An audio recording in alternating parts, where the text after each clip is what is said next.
அமெரிக்க தொலைக்காட்சிகளில் கனேடிய ஒன்டாரியோ மாகாணத்தின் அரசாங்கத்தின் அனுசரணையுடன் ஒளிபரப்பாகிக் கொண்டிருக்கும் ஒரு விளம்பரத்தினால் அமெரிக்க கனடா இரு நாடுகளுக்கிடையிலான வர்த்தக உடன்படிக்கைகள் மற்றும் இந்த வரி தொடர்பான உடன்படிக்கைகளை ரத்து செய்யும் அளவிற்கு மிக பெரும் ஒரு பிரச்சனை ஒன்று போய்கொண்டிருக்கின்றது. குறிப்பாக இன்று தகவல்களை வெளியிட்டிருந்த அமெரிக்க அதிபர் டொனால்ட் ட்ரம்ப் கனடா அரசாங்கம் அமெரிக்காவை ஏமாற்றி அதில் பிடிபட்டு கொண்டதாகவும் தெரிவித்திருக்கின்றார். குறிப்பாக இது என்ன சம்பவம் நடைபெற்றது, அப்படி அந்த விளம்பரத்தில் என்ன நடைபெற்றிருக்கிறது, உண்மையாகவே அந்த விளம்பரம் தான் காரணமா, இதற்கு மேலதிகமான அல்லது பின்புலமான காரணங்கள் வேறு என்ன என்பதை இந்த பகுதியிலே பார்ப்போம். அமெரிக்க அதிபராக டொனால்ட் ட்ரம்ப் 2வது முறை தெரிவு செய்யப்பட்டதன் பின்னர் அவர் முதலாக வம்பு கிழித்த நாடு தனது அண்டை நாடான கனடாவை தான்.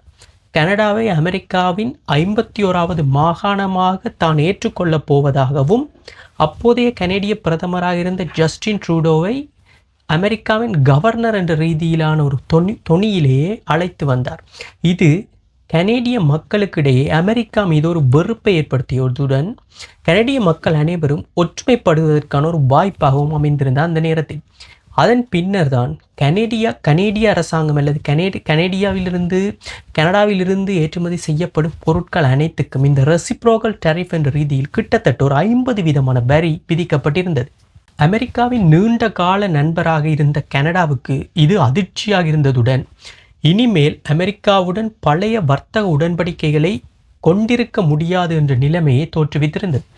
இந்த நிலையில்தான் அப்போதைய பிரதமராக இருந்த ஜஸ்டின் ட்ரூடோ ஜனவரி மாதத்தில் பதவி விலகியதுடன் அவருடைய கட்சியான லிபரல் கட்சியிலிருந்து மார்க் கார்னி என்பவர், முன்னாள் கனேடிய சென்ட்ரல் பாங்கினுடைய கவர்னராக இருந்தவர், பிரதமராக தற்காலிகமாக பொறுப்பேற்றுக் கொண்டதன் பின்னர் கடந்த ஏப்ரல் மாதமளவில் கனேடியாவில் பொது தேர்தல் நடைபெற்று அந்த பொது தேர்தலில் மார்க் கார்னியின் லிபரல் கட்சியை மீண்டும் ஆட்சிக்கு வந்தது. தற்பொழுது இந்த கட்சி ஆட்சிக்கு வந்ததன் பின்னர் அமெரிக்க அதிபர் டொனால்ட் ட்ரம்புக்கும் கனடாவுக்கும் இடையிலே இந்த வர்த்தக உடன்படிக்கை தொடர்பான பேச்சுவார்த்தைகள் நடைபெற்று கொண்டிருக்கின்றன. குறிப்பாக கனடாவின் ஏற்றுமதிகளில் கிட்டத்தட்ட 70 தொடக்கம் 75 வீதமான ஏற்றுமதிகள் அமெரிக்காவுக்கு தான் இதுவரை காலமும் செய்யப்பட்டு வந்தன. ஸோ அமெரிக்காவினால் விதிக்கப்படுகின்ற இந்த வரி விதிப்பானது கனடாவின் பொருளாதாரத்தை கடுமையாக பாதிக்கும் என்பது ஒரு வெளிப்படையான உண்மை. அப்படி இருக்கும் நிலையில் கடந்த காலங்களில் நடைபெற்று வந்த பேச்சுவார்த்தைகள் அனைத்தும் ஓரளவு சுமூகமாகவும் ஓரளவு ஏற்றுக்கொள்ளக்கூடிய ரீதியிலும் அமைந்திருந்தது. இருந்த போதும் கனடா ஒரு ஃபெடரல் கண்ட்ரி என்று சொல்வார்கள். அங்கே மாகாணங்களாக பிரிக்கப்பட்டு மாகாணங்களுக்கும் பெரும்பாலான அதிகாரங்கள் பகிர்ந்தளிக்கப்பட்டிருக்கின்றன. கனேடியன் ஃபெடரல் அரசாங்கத்தின் பிரதமராகத்தான் மார்க் கார்னி இருக்கிறார். இப்படி இருக்கையில் அங்கே இருக்கும் மாகாணங்களில் ஒன்றுதான் இந்த ஒன்டாரியோவின் முதல்வர் அல்லது பிரீமியர் என்று சொல்வார்கள். குறிப்பாக இந்தியாவில் சீஃப் மினிஸ்டர் என்று சொல்வதைப் போல இங்கே பிரீமியர் என்று சொல்வார்கள்.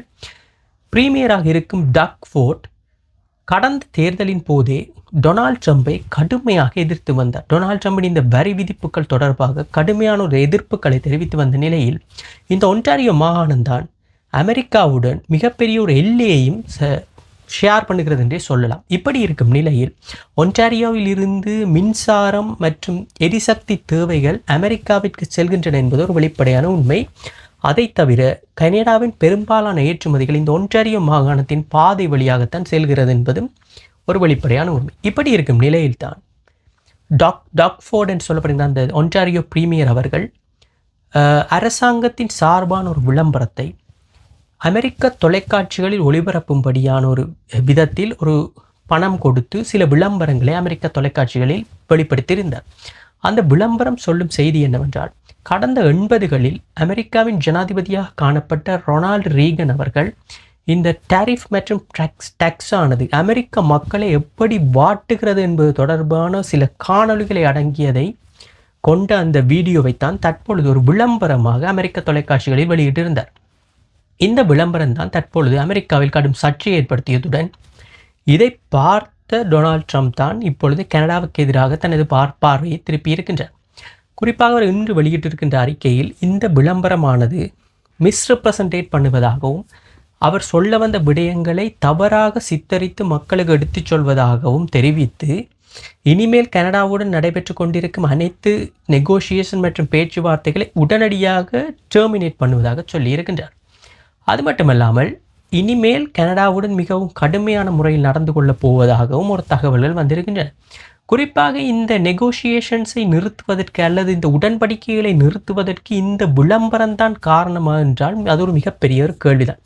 ஏனென்றால் கடந்த செவ்வாய்க்கிழமை பத்திரிகையாளர்களை சந்தித்த டொனால்ட் ட்ரம்ப் இந்த விளம்பரம் தொடர்பாக ஒரு கருத்தை வெளியிட்டிருந்தார். தான் இப்படி ஒரு விளம்பரத்தை பார்ப்பதாகவும் டேக்ஸ் தொடர்பாக அனைவரும் கதைப்பது ஒரு மகிழ்ச்சியாக இருக்கிறது என்ற ரீதியிலான ஒரு கருத்தை தெரிவித்திருந்தார். ஸோ அவர் கடந்த திங்கள் அல்லது செவ்வாய்க்கிழமை இந்த விளம்பரத்தை பார்த்திருக்க வேண்டும். ஆனால் இன்று இவர் இப்படி ஒரு நடவடிக்கை எடுப்பதற்கான காரணம் என்ன என்பதுதான் இப்பொழுது மிக முக்கியமான கேள்வி. இதிலே நிறைய கான்ஸ்பிரசி தியரிஸ் நிறைய சொல்லப்படுகிறது. அதிலே முதலாவது ஒன்றுதான் நேற்று ஒன்டாரியாவில் உள்ள ஜிஎம், அதாவது ஒரு அமெரிக்காவின் மிக முக்கியமான ஒரு ஆட்டோமொபைல் உற்பத்தி தொழிற்சாலையில் அவர்களுக்கு கனேடிய அரசாங்கம் சில தடங்கல்களை அல்லது சில ரெஸ்ட்ரிக்ஷன்ஸ்களை வழங்கியுள்ளது உற்பத்தி செய்தல் தொடர்பாக. இந்த பிரச்சனை இது ஒரு அமெரிக்கன் கம்பெனி என்பதால் இது டொனால்ட் ட்ரம்பை ஒரு விதத்தில் பாதித்திருக்கு. அதாவது அமெரிக்காவின் கம்பெனி ஒன்றை கனடாவில் சில ரெஸ்ட்ரிக்ஷன்ஸ் வழங்கப்படுகிறது என்ற ரீதியிலான ஒரு விதத்திலும் இந்த சம்பவம் நடைபெற்றிருக்கலாம் என்று ஒரு கருத்து தெரிவிக்கப்படுகின்றது. அதை தவிர இன்னொரு கான்ஸ்பிரசி தியரியும் இருக்கிறது இந்த விடயத்தில். அமெரிக்கா கனடாக்கு இடையில் இந்த டொனால்ட் ட்ரம்பின் 2வது பதவிக்காலத்தின் பின்னர் ஒரு நல்ல சுமூகமான உறவு காணப்படவில்லை. கடந்த காலங்களில் அமெரிக்கா கனடாக்கு இடையிலான உறவானது மிகவும் நெருங்கியதாகவும் அமெரிக்கா செய்யும் அனைத்துக்கும் பெரும்பாலும் ஒரு ஆதரவு தெரிவிக்கும் நிலையில் தான் கனடா காணப்பட்டது.